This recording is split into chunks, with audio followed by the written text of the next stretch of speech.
He was the last air pirate of a great empire. He was feared and respected by NATO pilots. He was adored by his fellow servicemen and reprimanded by his superiors. Senior Lieutenant Vasily Tsymbal turned the Cold War into his own personal, thrilling, and incredibly beautiful spectacle. He would blast Japanese helicopters with his jet exhaust, give NATO reconnaissance planes a kerosene shower, and executed the most audacious ramming in aviation history, making the whole world talk about him. This is the story of a man who didn't know how to fly by the rules, of a genius and a hooligan for whom the sky was his stage, and of how a hero who had faced death many times at an altitude of 10,000 meters died a senseless, tragic death on the ground in the murky current of a mountain river. September 13th, 1987. A dreary, leaden sky over the Barents Sea. Here, at the junction of polar ice and frigid waters, a war invisible to the world has been raging for 40 years. It is a war of nerves, technology, and human skill. Below, in the dark depths, Soviet nuclear missile submarines lurk, the superpower's greatest trump card and its biggest headache. Above, in the neutral but no less hostile sky, hangs a 4-engine monster, a Norwegian P-3 Orion reconnaissance plane, tail number 602. Its mission is to find and listen for these submarines, to uncover their secret routes. For the Orion's crew, commanded by Senior Lieutenant John Salveson, this is a routine, almost boring job, circling for hours along the Soviet border, dropping hydroacoustic buoys into the water. But on this Sunday morning, the routine was broken. Around 11 o'clock, just as the long-awaited morning mail program was starting on Soviet television, turbines roared to life at the Kilpiavor airfield near Murmansk.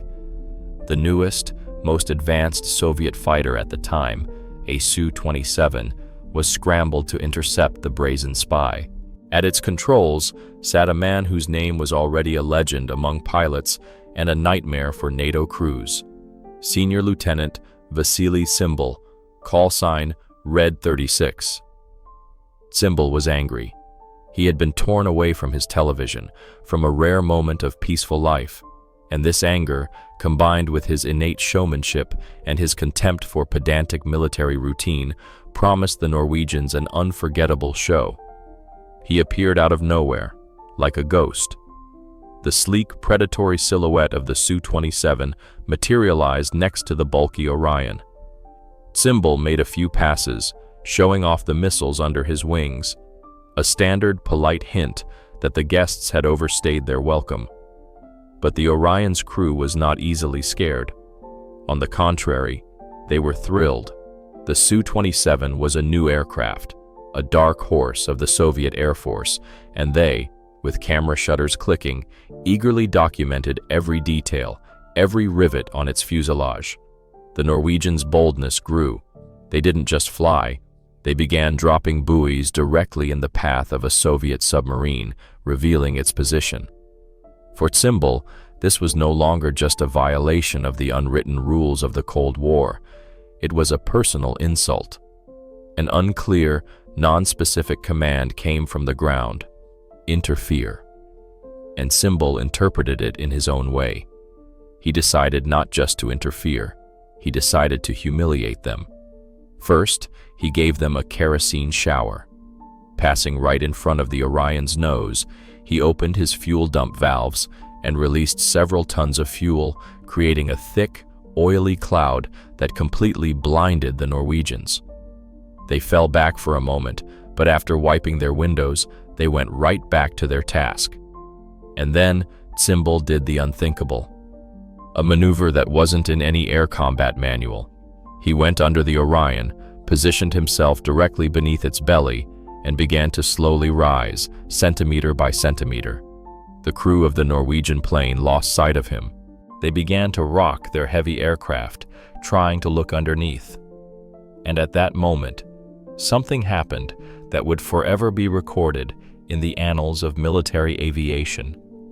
During one of the banks, The blade of the Orion's outermost right propeller scraped against the left tail fin of Tsymbal's fighter. There was a grinding sound and a shower of sparks. A piece of the propeller broke off and flew like a boomerang into the Orion's own fuselage, piercing it. The Norwegian cockpit depressurized, and alarms screamed. They were in shock. The Soviet pilot hadn't just driven them off, he had rammed them. But that wasn't all. Tsymbal, whose own aircraft was also damaged, didn't disengage. He calmly pulled away, waited for the limping, smoking Orion to turn back toward its airfield, then caught up to it again. He flew alongside the cockpit, waved goodbye to the stunned Norwegians, and vanished into the leaden Arctic sky. On that day, September 13th, the Cold War became very hot for a few hours, and the name of Vasily Tsymbal, the senior lieutenant whom his superiors considered an incorrigible hooligan and his comrades deemed a genius, became known to the entire world. Who was this man who turned the deadly confrontation between two systems into his own personal, thrilling, and incredibly beautiful spectacle? To understand where a man gets such reckless daring, such an artistic contempt for mortal danger, we must return to his origins. To a place where the sky is not gray and hostile, but high, blue, and pierced by the generous southern sun. Vasily Viktorovich Tsymbal was born on February 13, 1960, in the city of Armavir in the Krasnodar Krai. It is a city where fate itself seemed to have predestined his path to the sky. It was here, in Armavir, that one of the most prestigious and celebrated flight schools of the Soviet Union was located, the Armavir Higher Military Aviation Red Banner School for Pilots, the famous Avakul. He grew up as an ordinary Soviet boy. He attended City School number 8, played soccer, and perhaps even got into a little trouble on the ground, not yet knowing that his real, world-famous brand of hooliganism awaited him in the sky. But the sky was already calling to him. The deep, incomparable roar of jet turbines that constantly hung over the city was not just noise to him. It was music, a promise of incredible adventures. And in 1977, right after graduating from school, he enrolled in Avakul without a second thought. It was here, within the walls of the renowned academy, that the demon of aerial improvisation awoke in him. Avakul was famous for its rigid, almost Spartan discipline. Here, yesterday's boys were forged into the elite of the Air Force, men capable of calmly executing combat missions, strictly following instructions, and being cogs in the vast military machine. But Tsymbal, for all his talent, did not want to be a cog. He wanted to be an artist.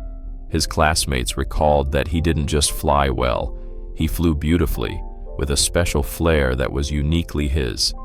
If a turn was required, he would execute it at the very limit of permissible G-forces, making his training MiG-23 groan under the strain. If he had to practice a training intercept, he didn't do it by the book, but with excitement and bravado, approaching the enemy from the most unexpected angles. He was the life of the party, a joker, a fun lover. It was said that a potent mix of Cossack and Romani blood flowed through his veins, giving him his recklessness, his love of risk, and his innate feel for flight. He was like a bird that feels the air currents not with its mind, but with its entire being. In 1981, he graduated from the academy with distinction. All roads were open to him, but instead of settling down in some warm, quiet garrison, he chose the farthest, most turbulent frontier of the empire. He was assigned to the Far East, where the Soviet border was constantly being tested by Japanese and American reconnaissance planes. It was there, in the harsh skies over the cold waters of the Pacific Ocean, that his talent as an air hooligan would either be extinguished by army routine or flare up with a new, dazzling force. And it flared up. It flared up with such intensity that the echoes of that fire reached Tokyo and sparked an international scandal. The Far East in the early 80s was not just the edge of the empire, it was a boiling pot where the interests of two superpowers and their ambitious neighbor, Japan, converged in the icy waters of the Pacific Ocean. American carrier groups and Japanese destroyers constantly probed the Soviet maritime borders, like a thief checking if the owners had forgotten to lock the door. For the young and fiery Lieutenant Vasily Tsymbal, fresh from the Armavir Flight Academy, this place became the perfect stage for his first, spectacular, and incredibly audacious debut. One day, on one of those gray, damp afternoons, a brazen blip appeared on the Air Defense Command's radar. A Japanese patrol ship, ignoring all warnings, demonstratively crossed the invisible line of Soviet territorial waters. On its deck sat two reconnaissance helicopters, ready to take to the air at any moment and peer into the most secret corners of the Soviet defenses. The order given to Tsymbal, who was on combat duty that day, was standard and painfully boring. Force out the intruder. This meant taking off, circling around, waggling his wings, showing his missiles, and hoping the Japanese would have the good sense to go home. But Tsymbal had his own, much more dramatic script. He decided not just to force them out. He decided to teach them a lesson that Tokyo would remember for a long time. He appeared over the Japanese ship like a hawk swooping down on its prey. His Su-27, a masterpiece of aviation engineering, roared over the deck at an extremely low altitude, deafening the Japanese sailors with the sound of its turbines. But the Japanese, descendants of samurai, were not easily intimidated. They just waved lazily at him and continued their unhurried journey deeper into Soviet waters. Tsymbal made several more passes, each time flying lower and lower.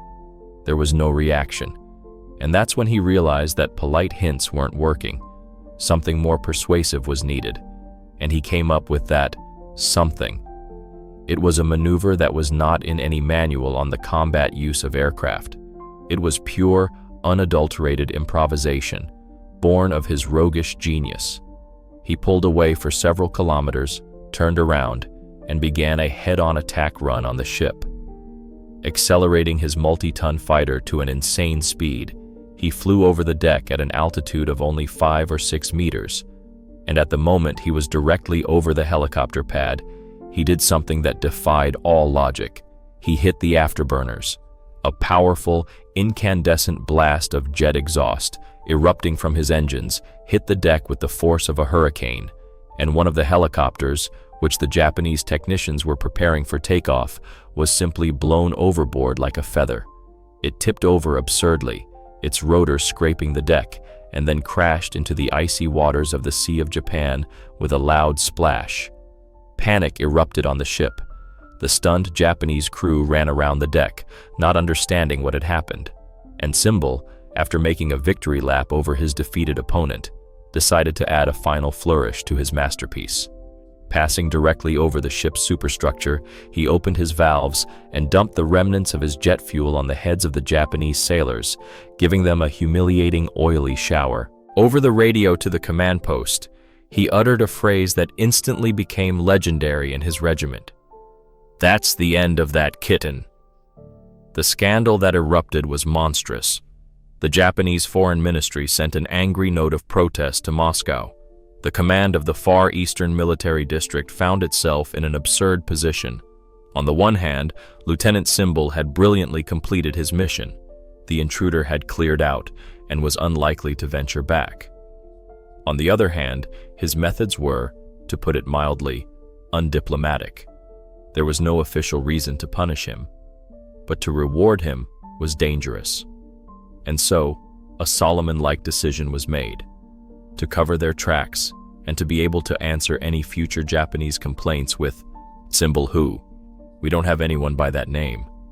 They decided to transfer him immediately, away from trouble, away from temptation, to the coldest, grayest, most inhospitable place on the map of the Soviet Union, to the Arctic, to the Kilpiavr airfield near Murmansk. The command hoped that the harsh Arctic climate would cool his hot southern blood. How wrong they were. It was here, in the skies of the Arctic, that his talent as an air hooligan would reach its zenith and bring him worldwide fame. For many officers, an assignment to the Arctic was equivalent to the end of a career. The permafrost, the 6-month-long polar night, the piercing wind, and the isolation from the mainland, it was enough to break anyone. But for Vasily Tsymbal, the transfer to the 941st Fighter Aviation Regiment, based at the Kilpiavr airfield near Murmansk, was not a punishment, but a gift of fate.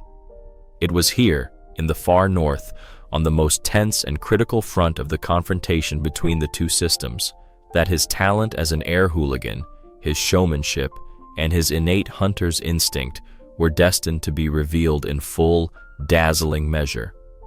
In the 80s, Kilpiavr was not just an airfield, it was the front line, the forward edge of an invisible war. From this wind-swept runway, Soviet fighters scrambled to intercept NATO reconnaissance planes that circled like vultures over the neutral waters of the Barents Sea. Their main target was the Soviet nuclear submarines, the pride and main strategic asset of the Northern Fleet. Uncovering their routes and detecting their patrol areas was the mission assigned to the pilots of American RC-135s and Norwegian P-3 Orions. The job of the interceptor pilots was grueling and monotonous. A siren would wail several times a day, followed by the order, "Scramble." A run to the aircraft, takeoff, closing in on the intruder, a few circles of flying in formation, and then a return to base. It was a game of cat and mouse, in which the main weapon was not missiles, but nerves. And in this game, Vasily Tsymbal proved to be an unrivaled master. He didn't just force the enemy out. He turned every flight into a performance, a psychological duel from which he always emerged the victor.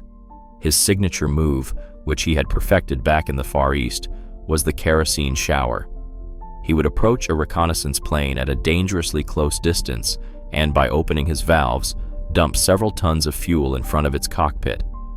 An oily film of kerosene would instantly cover the enemy's windscreen, completely blinding the pilots.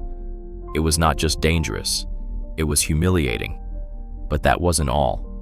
He drove NATO pilots to nervous breakdowns with his unpredictable, masterful maneuvers. He would suddenly dive under the belly of a heavy reconnaissance plane, disappearing from sight for a long time and forcing the NATO pilots to frantically rock their wings, trying to spot him. He could pass within a few meters of their wing at incredible speed, creating powerful turbulence that would cause the multi-ton machine to drop several dozen meters in an air pocket. Very soon, the name Vasily Tsymbal became known on the other side of the Iron Curtain. According to his fellow servicemen, NATO pilots, upon seeing his Su-27 with the tail number Red 36, would sometimes prefer not to engage and would return to their base. To them, he was a pirate, an air corsair who didn't play by the rules, who was ready for the most audacious, most unthinkable stunt at any moment. And this reputation was absolutely deserved.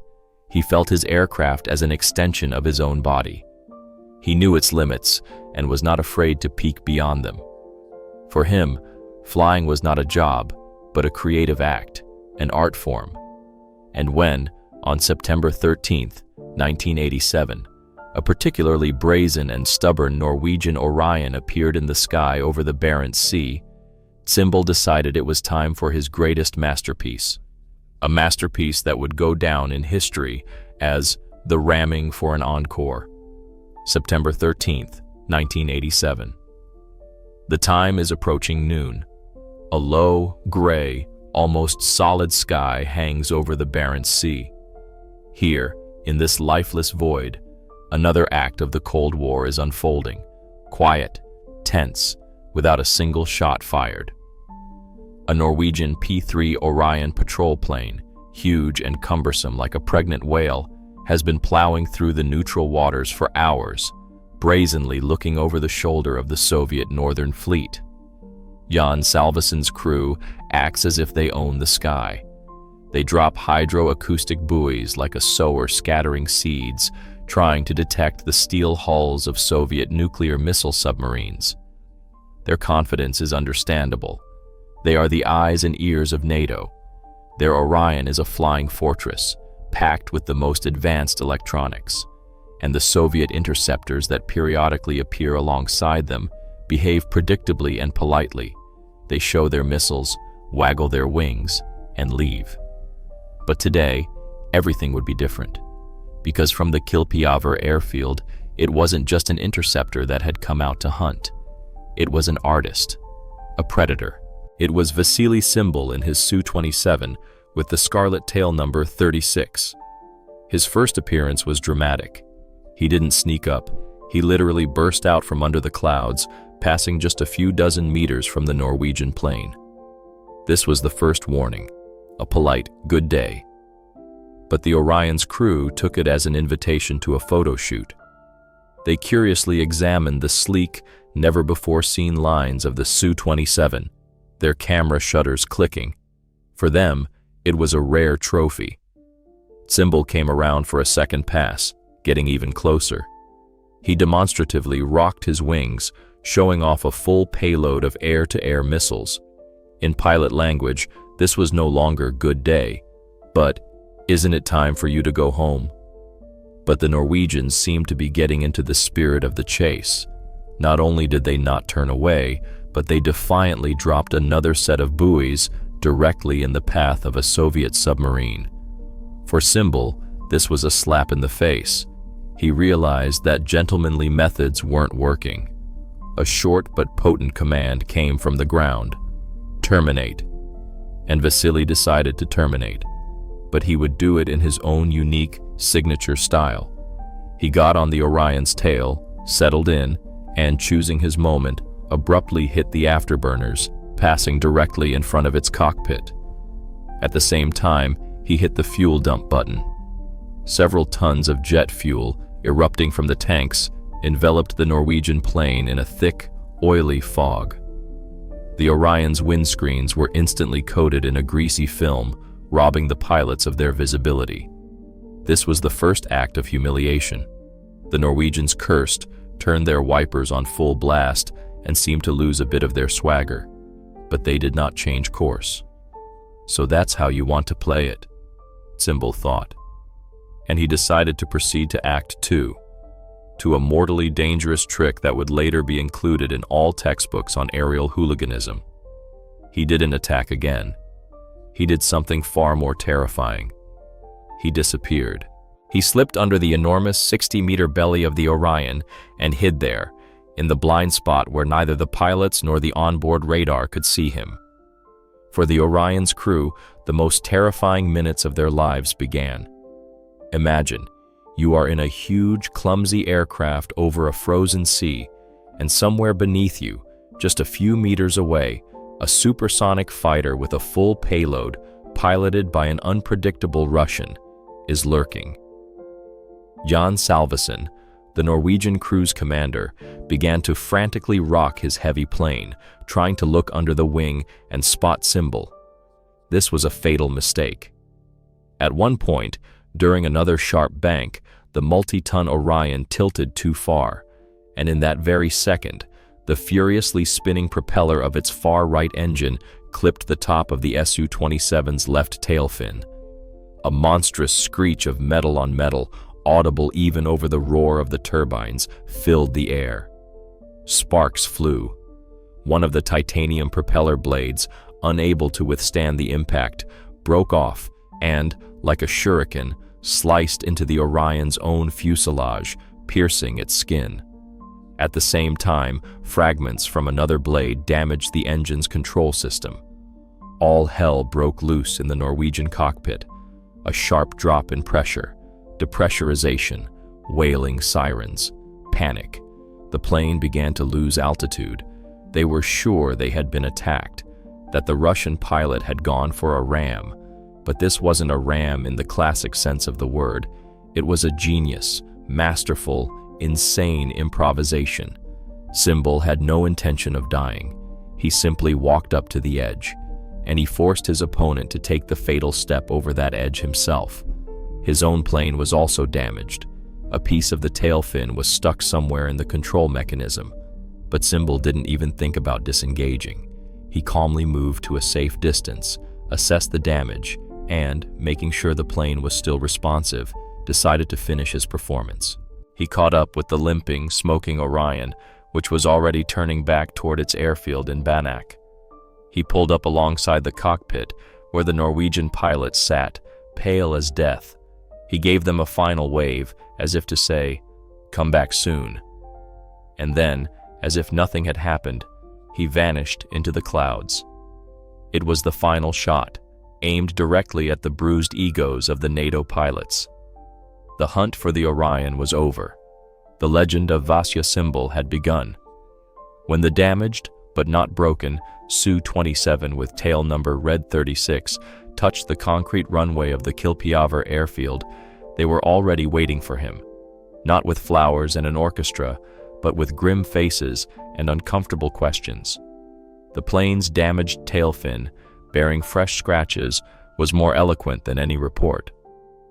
After climbing out of the cockpit, Tsymbal initially tried to joke it off. To his commander's question, "Vasya, what is this?" he replied without blinking an eye, "I clipped a bird, a big one." But the bird was already limping back to its nest, desperately transmitting an SOS signal.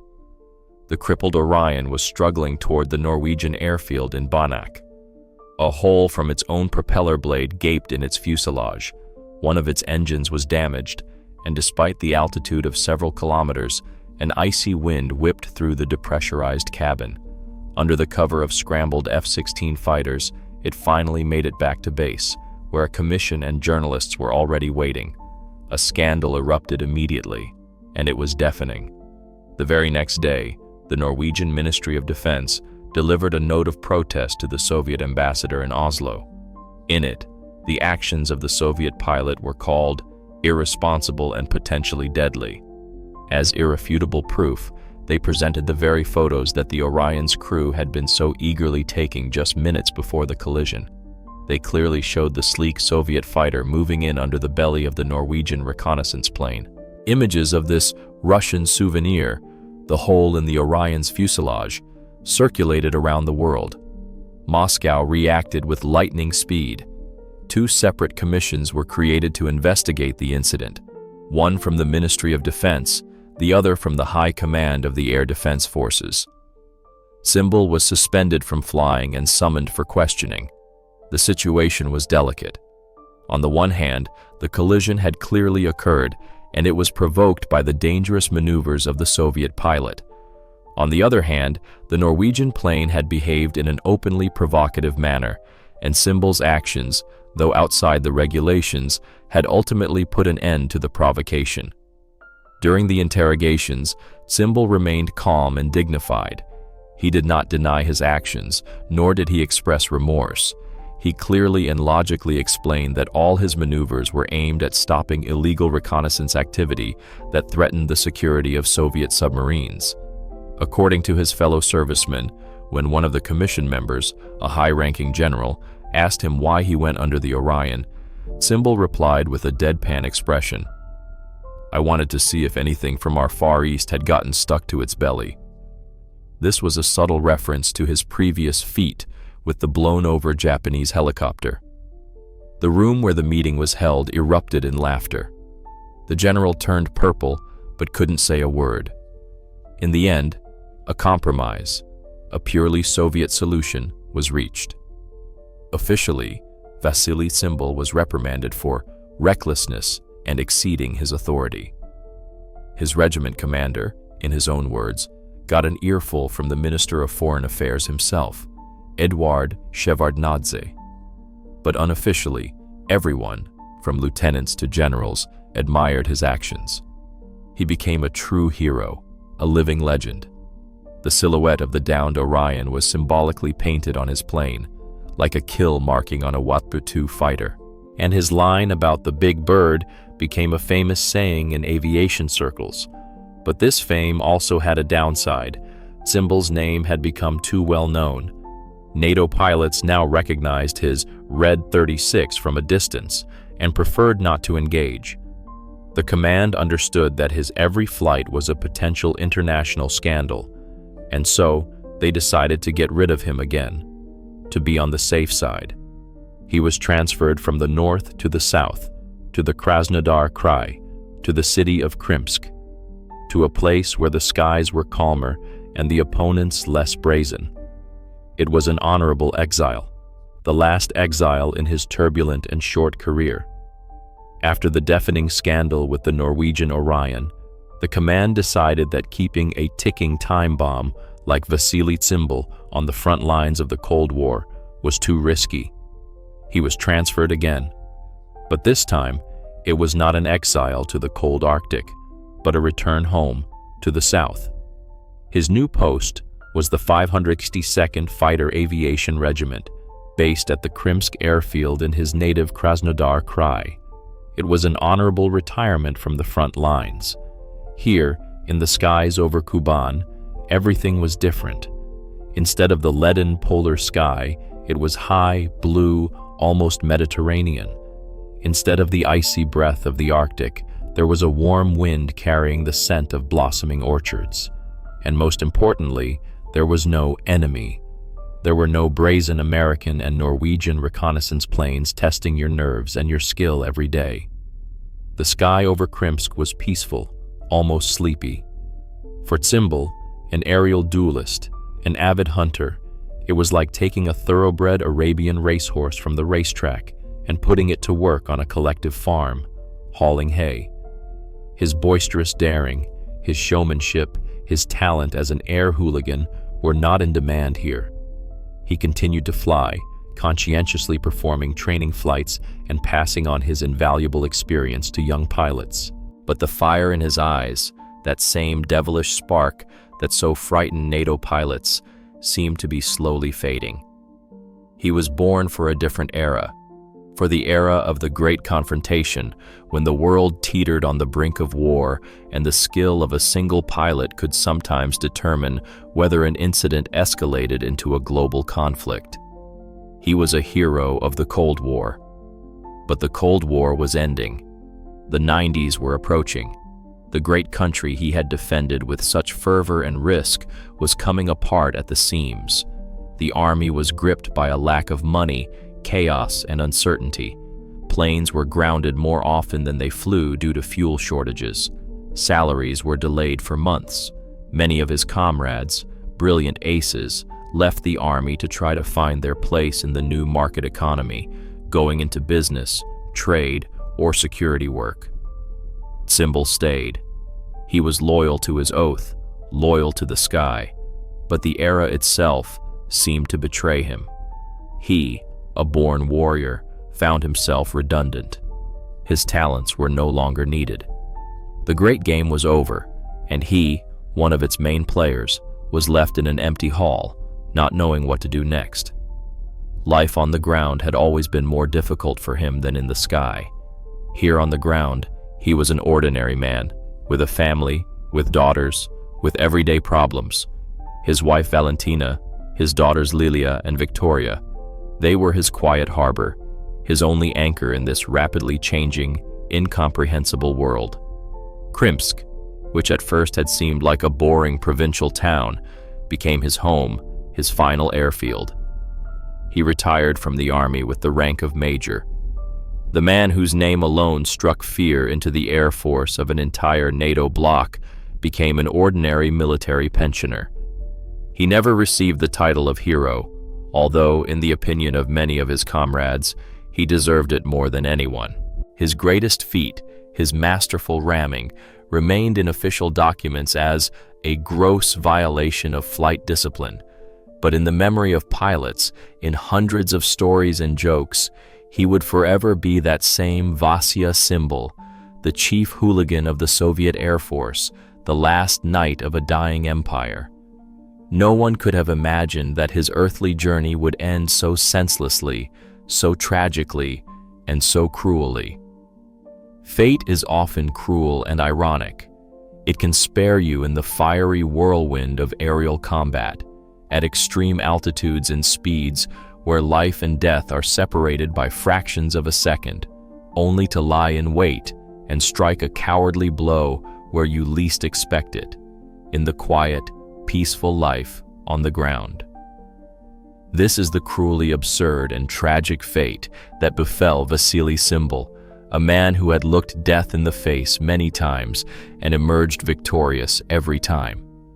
It happened in the spring of 2000. He was only 40. The era of his fame, the era of aerial duels and daring intercepts, had already faded into legend. He was in the reserves, an ordinary military pensioner with the rank of major, living a quiet family life in Krimsk.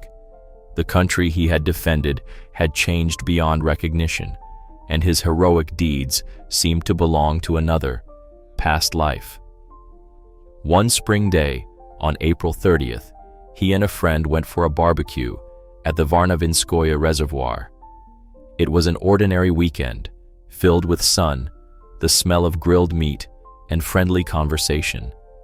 Nothing foretold the tragedy to come. They left their car on the bank of a mountain river and walked off to the side. Meanwhile, in the mountains upstream, a heavy downpour had begun.